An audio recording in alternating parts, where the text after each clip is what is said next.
The second aspect I'd like to talk about is deferred prosecution agreements.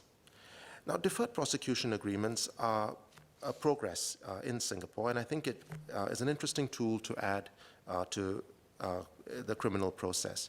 Now, deferred prosecution agreements are essentially agreements, I anticipate most likely with companies, to allow them to get an agreement not to be prosecuted now, but to defer that if they cooperate. Now, the logic of the DPA is quite simple, and I think the commercial incentives it intends to promote is this. It's basically to support and encourage whistleblowing. So if a new management, for example, comes and takes over a company, it has two options. The first option is to blow the whistle and expose the wrongdoing.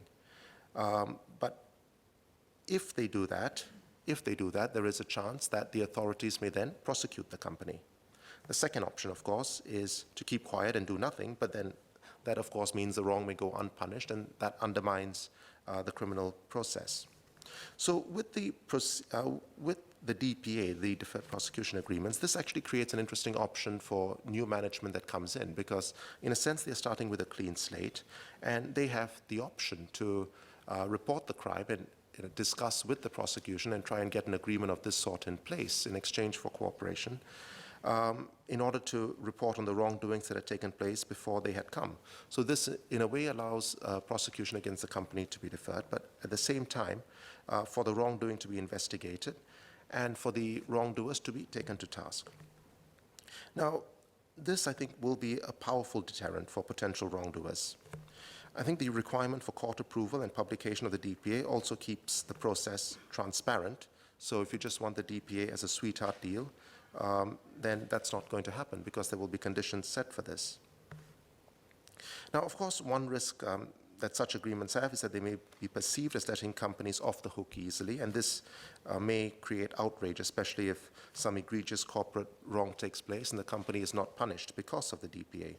So my own view is it would be important that even if the DPA is in place, but some serious wrongdoing has been done, some wrongdoers, preferably the key masterminds behind the wrongdoing, would be taken to task for this. On the whole, I think the DPA is an interesting tool to give to the prosecution, and it should be and this should enable them to deal particularly with corporate crime. Now, I would like to clarify one point on this, though. Now, there is no requirement for the court to give reasons for approving the DPA. In England, courts are required to give reasons. Would the Minister explain why Singapore has deviated from the English practice in this regard? The third aspect, and I think this has been touched on by other members earlier, is measures to prevent the abuse of court processes, particularly in relation to appeals. Now, in relation to appeals, there are two competing interests. Of course, on the one hand, we want finality in a process. So if a hearing has taken place and the court is pronounced on it, the numbers of times you can reopen that case should be limited. The countervailing consideration is if important or material evidence comes up, say after the conclusion of a hearing, and in criminal cases where this can have a life or death effect in some cases, it will be important for a court to be able to consider that.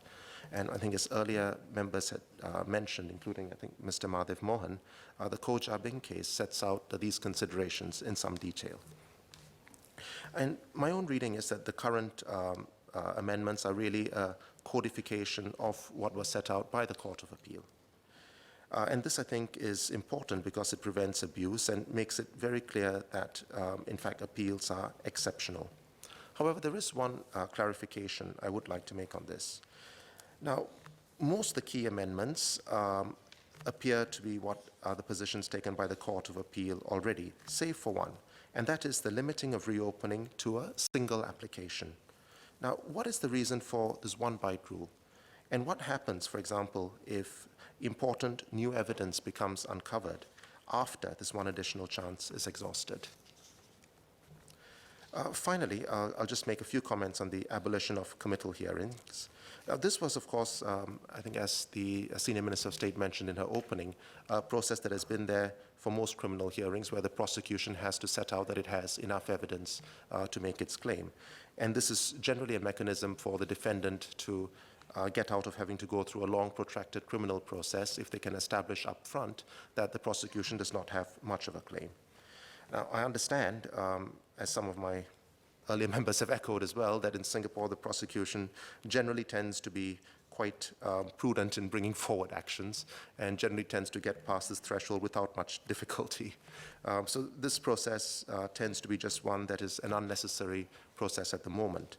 So I think that removing this makes the process more efficient.